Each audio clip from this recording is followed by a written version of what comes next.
Greetings from Nepal. Uh, Sorry if the image quality is a little bad. My camera is a little blurry or broken or something.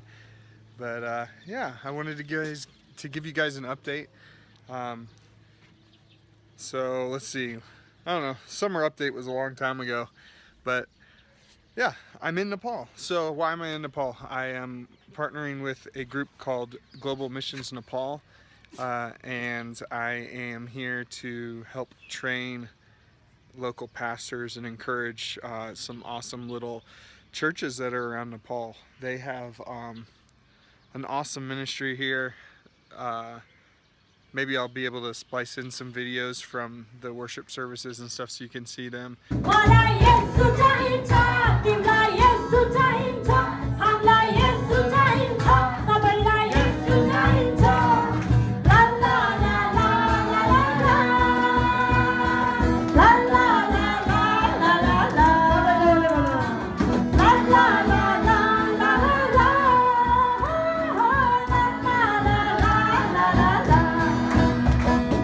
But yeah, so Nepal's been awesome. Just one, to see a great country, but also to just see the believers here and how faithful they are to the gospel, how much they love the Lord.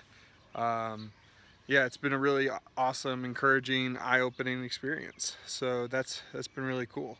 I've been doing well so far. Let's see, church is going well. There's been some hard, just like kind of things to deal with in church, but you know, that's, I guess that's ministry, and so God has been really blessing me with that.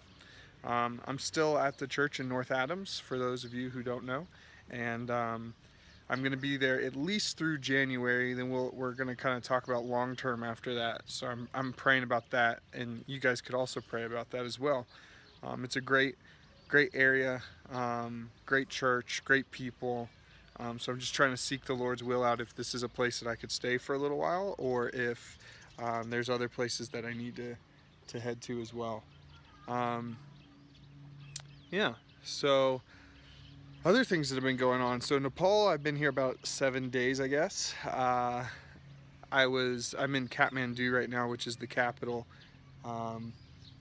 I guess I'm in Lolapur or whatever right now, but yeah, I'm near the capital. I was at the very western edge of Nepal, right above India, with in a town or a zone called Itari, and there I was working with 2 or 3 churches. One of them was doing slum ministry, and one of them was doing some rural town ministry. And that's been awesome to partner and share with those believers. These pastors are amazing guys that are sacrificing a lot for the gospel.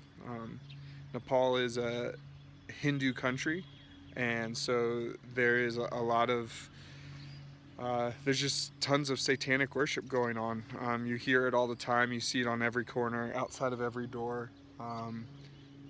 And there are truly a lot of lost people here who are worshiping Satan, and so it's been really cool to see how these believers are just radically transformed by the gospel, and then also just desire to see their neighbors come to the Lord. The goal of these churches is they have like 3 mottos. They say, preach the gospel, give, and plant churches. That's the only 3 things that they do. So it's really just helps me look at ministry, you know, just seeing, you know, the time is moving quickly, and we have to get off of our butts and do work. And so hopefully that encourages you a little bit. It's definitely encouraged me when I go back to the States to really hit the ground running, but also just be really confident about the gospel and see how it transforms lives. So that's been really cool. I am about to leave. I leave today to go to. I'm flying into New Delhi in India, and then from New Delhi I'm traveling to Varanasi, which is another city in India. My sister lives there, so I'm gonna visit my sister and my brother-in-law. And that's going to be really awesome. At the same time, that I'm flying in. My parents flew into India last night, and they will be there too. So it'll be a family reunion. My brother-in-law Chris is having his birthday next week, so we'll be able to celebrate that together a little bit. Um, and then yeah, I'll get to see another country, another culture.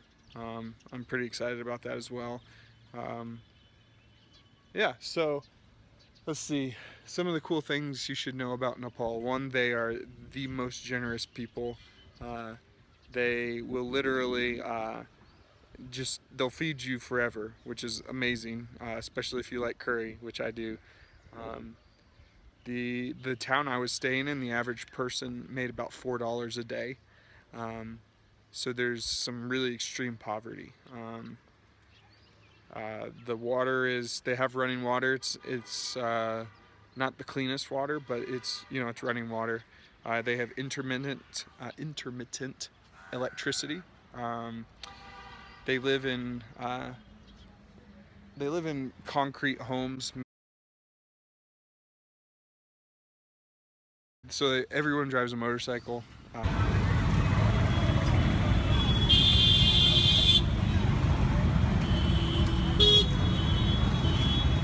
The family dynamics are really interesting. If you are eating with a group of Nepalis, you're their guest of honor. So you'll be eating in another room with maybe the husband or whoever's the most official and honorable person in the group, and then all the other family will be eating in a different room. So you kind of feel weird because you're eating alone most of the time. But it's their way of honoring um, and respecting you. So that's kind of cool. Um, yeah, they're also just a really trustworthy and generous and honest people. Yeah, this is just kind of a God thing, but I was riding on a motorcycle in the middle of this town where I was probably the only Westerner, and I was definitely the only Westerner, let's just be honest. Um, and as I was going through, my cell phone fell out of my pocket, and my cell phone had my credit cards and like kind of all of my contact information in it. And like a little boy on the street had found it. And then when some of the men of that village had heard that this guy found a phone, they started piecing it together that they thought it might be my phone. And then they spent the entire day following my trail, tracking me down, and then finally gave me my phone back around like 2 o'clock in the afternoon. So I had lost it around 7 or 8 in the morning, and it had been found and returned to me. And it's just like they could have sold it, they could have done anything with it, but they went out of their way to find me, and that was really awesome. So that's the type of people that you find in Nepal. There is yeah, there's no shortage of really nice people. There's a temple. Let's see, I don't know if you can see that right there. That's a little temple. And then these are just foothill mountains. These are not real. The Himalayas are kind of right over there. You can't, well, actually, you can kind of see a ridge right here. Those are not the Himalayas either. They're bigger and they're farther back, but my camera doesn't really pick up on them very well. Yeah, so let's see. Things you can pray for. You can pray for Nepal. GMN is the Global Missions Nepal, is the organization that I was with. Their goal is to plant 4,000 churches by 2023 or 2020 or something like that. And it's happening. I'm pretty sure it'll happen before their goal, because these guys plant churches quickly. And people will, it's pretty amazing how things are happening. How quickly things are happening. So that's one of their goals. The other thing, so you can pray for that. The other thing you can pray for is just that they're trying to open up a Bible school to help train their preachers and teachers, um, and so yeah, they need that as well. So you can pray for that, and then uh, you can pray specifically for Niraj and Ramesh. Those are two pastors that I grew very close to, and you can pray for them. Um, Ramesh was asking prayer specifically because he lives in a two-room house with about 7 other people in it. It is very, very rustic, wood walls, dirt floors. Um, I ate dinner at his house one time, but they didn't have any power. Um, so they definitely live in poverty. He's doing slum ministry, so you can just pray for him. But his specific prayer was that he could get a little more money, um, so that he could get a bigger house, because his father and mother are pretty sick, and they live in a mountain village, and he wants them to come live with him, but they just don't have room at the moment. Um, so yeah, you could definitely pray for Ramesh that the Lord just provides for his needs, um, and yeah, that just the Lord will give him the things that he needs. They meet in this amazing little church. It's a 10 by 10 room, and they fit about 25 people in there. So they're also trying to save up some money to move into a church that's a little bigger. Um, there's not a lot of. It's hard to get. It's hard to rent spaces to Christian institutions in Nepal because the government's Hindu. There's not a lot of like outright persecution, but there's a lot of just like, it's hard for them to rent. It's hard for them to do things like that. Oftentimes they'll charge them more money because they assume that since they're Christian, that they have a lot of Western influence. Um, Christianity is definitely seen as a Western religion here, and Hindu is seen as the home religion. So you can pray for Ramesh, for his church, for his home, for his family. He's expecting a baby soon, so he's excited about that. His wife Dina is also pretty excited about that, I would assume. So Ramesh and Dina. Then you can pray for Niraj. He is a awesome pastor who is kind of close to Ramesh as far as location-wise. A little bit different area, a little different ministry goals. But yeah, he was asking for prayer because they're trying. He leads this kind of this impromptu training center called Ezra, and they basically are training local leaders to lead churches because he's planting churches. So he has about 4 or 5 churches that he's planted in the last 2 or 3 years, and so he spends a lot of time. That's an international sign for please open the door. So anyway,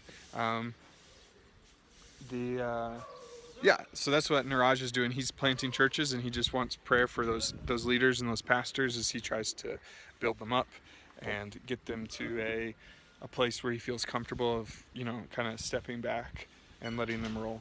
So pray for that as well. Then you can just pray for me. Going to a different country, seeing how different people live, seeing how much they love the gospel.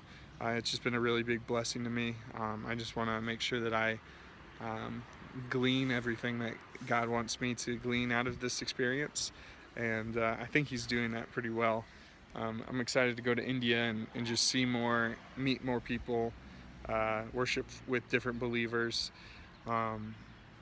So yeah, you can pray for me in that. As far as home in Massachusetts, our church is struggling with some just like kind of not interpersonal. Just there's some people in the church that are having a hard time and that kind of weighs on me and the other pastor Dave there. So you can pray for us that we can um, uh, fill the need as God sees fit, and that we can do that well. Um, and also just that the gospel can go forth there. The day I left last Sunday, or 2 Sundays ago, I had a great conversation with a guy, shared the gospel with him. He is close to believing and stepping out in faith and worshiping Jesus, so I'm excited about that prospect, and I hope that that happens real soon. So I'm praying for him. And yeah, so it's been about 15 minutes, so I will let you go soon. But thank you for just your love and your prayers. Thanks for those of you who supported me through seminary. I don't know if I've officially thanked you, but I'm done, obviously. And I thank you so much for that. Yeah, it's awesome to just be not studying in school, but actually doing ministry and loving people, and trying to get sharing the love of God with other people is amazing, and I love doing that. So yeah, anyway, yeah, grace and peace be with you. Maybe I'll have a little update from India, but yeah, all right, much love you, bye.